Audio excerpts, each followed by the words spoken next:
Bonjour à tous, bonjour à toutes. Vous savez, je veux revenir sur cette histoire avant d'aller dans une autre qui vont se lier. Il y a un célèbre artiste qui avait dit que un milliardaire ne se retrouve pas à la FECAFOOT.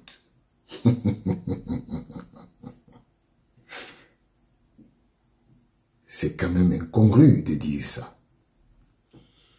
Parce que les milliards que le football brasse à travers le monde sont donnés aux gens qui deviennent des milliardaires.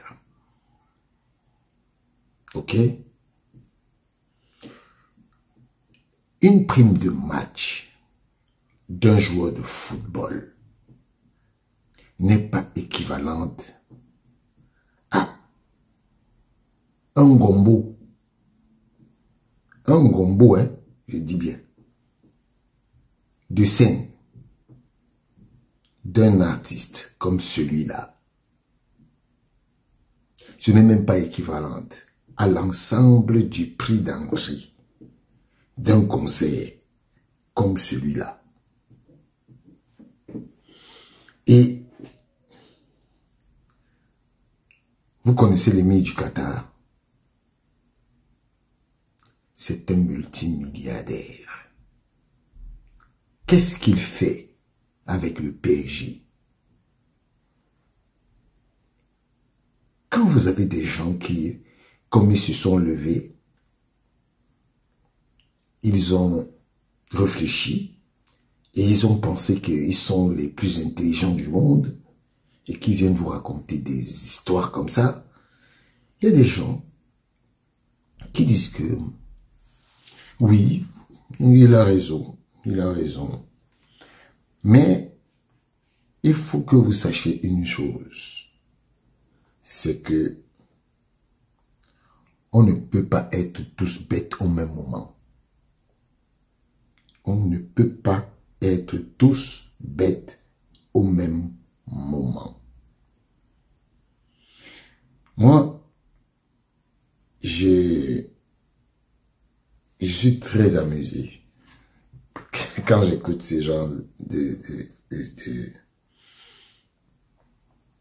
quand j'écoute ce genre de choses. Je suis très amusé parce que, voyez-vous,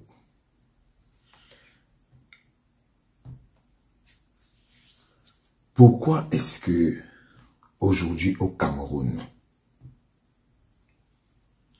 on a tous les problèmes que vous voyez? Pourquoi au Cameroun on a tous les problèmes que vous voyez? On a tous ces problèmes parce que c'est une affaire justement de milliards. Vous savez combien génère un match des Lions Indomptables? Allons-y, 2 matchs des Lions Indomptables. 2 matchs des Lions Indomptables génèrent pratiquement 1 milliard de francs CFA. 1 milliard, hein? Vous avez vu le budget. Et le budget du ministère des Sports par an, c'est 10 milliards. 10 milliards de francs CFA par an, votés par l'Assemblée nationale. Et la Fédération camerounaise de football génère plus que le budget du ministère des Sports. Et quand on voit des gens parler, bavarder, sous prétexte qu'ils sont connus, ils sont célèbres. La célébrité ne veut pas dire qu'il faut sortir des conneries. Non. quand on est célèbre, justement, c'est à ce moment qu'on essaie de moins sortir des conneries.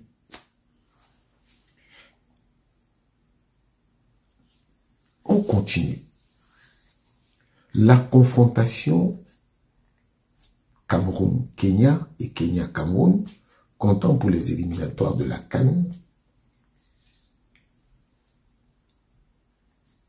est en train de générer aussi des milliards.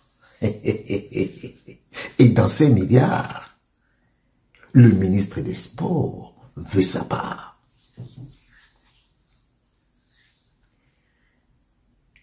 Jeudi dernier, le 19 septembre, la Fédération camerounaise de football a été invitée à une réunion au ministère des Sports avec pour ordre du jour les amendements sur le budget du match Cameroun-Kenya. Sur les milliards. Parce que le football, quand on est milliardaire, on ne va pas au football. Selon l'artiste.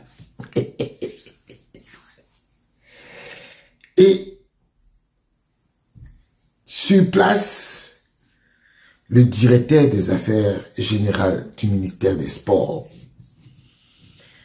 présente une feuille de route dans laquelle il y a 2 rubriques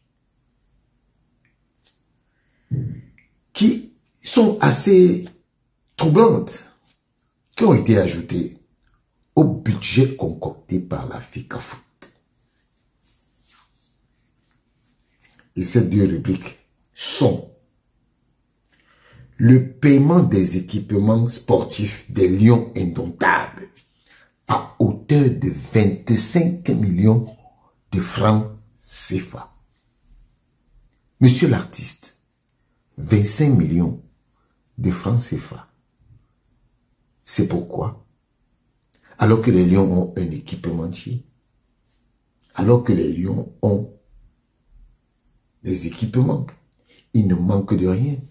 Ils ont signé un contrat avec une marque, bien qu'elle n'a pas payé, donne les équipements. Les équipements de 25 millions là, c'est pourquoi. Hein, monsieur l'artiste. Vous savez, faire une guitare, ça ne veut pas dire qu'on est intelligent. La preuve, je le fais avec ma bouche. Je peux le faire avec ma guitare. J'ai une guitare là. Et ce n'est pas fini, hein. Une rubrique dans laquelle on dit qu'il y a le paiement d'un billet d'avion aller-retour Bruxelles, Douala, Bruxelles, Yaoundé, Bruxelles. Et on nous dit que c'est pour le médecin de l'équipe nationale. Où habite Brice? Pourquoi des gens veulent mentir? Monsieur l'artiste, le football ne génère. Un milliardaire ne doit pas se retrouver dans le football. Est-ce que vous savez que pour cette même fédération, le ministère des Sports avait facturé 10 millions de francs CFA pour les mêmes équipements contre les matchs contre le Cap-Vert et l'Angola. 13 millions. Et plus récemment, ils ont voulu facturer 10 millions pour le match contre la Namibie et le Zimbabwe. Monsieur l'artiste, tout cet argent, je vous vois parler, ça va entrer dans les poches de qui? Il faut justement qu'un milliardaire se retrouve dans le football. et surtout à l'Africa Foot. Parce que le milliardaire est au-dessus de 10 millions. Le milliardaire ne s'acoquinera pas d'un certain nombre de choses, d'un certain nombre de détails. Donc, j'ai pris votre exemple pour montrer aux gens que le football génère beaucoup d'argent. Ceux qui disent que le football a déjà apporté quoi au Cameroun, c'est parce que vous ne comprenez pas. Think. Vous ne comprenez pas. Le football génère beaucoup d'argent. Je dis beaucoup d'argent. Les petites filles de U20 qui ont fait les 8e de finale de la Coupe du Monde, ils ont généré 7 milliards. 7 milliards de francs CFA. Monsieur l'artiste, ces milliards, ce n'est pas pour les Camerounais, les Camerounaises en particulier. J'ai eu une dame qui m'a dit hier que la Fédération camerounaise de football a déjà viré l'argent de tous les U20 dans leur compte. C'était la mère d'une footballeuse. Monsieur l'artiste, ayez souvent honte de dire des choses, des conneries. Malheureusement, on porte le même prénom, mais apparemment, il y a quelque chose qui ne va pas. Parce que je sais que les Richards sont très intelligents, hyper intelligents. Mais à un moment donné, il y a quelque chose qui ne va pas. Donc, il faudrait que les gens cessent de vouloir voler l'argent sur le nom de l'Africa Foot. Ça ne passera pas. Ça ne passera pas. Les 13 millions, 25 millions, 10 millions, ça ne passera pas par l'Africa Foot. Mettez-le dans la tête. Si c'est pour ça que vous êtes en train de combattre le président de l'Africa Foot, le milliardaire, ça ne passera pas.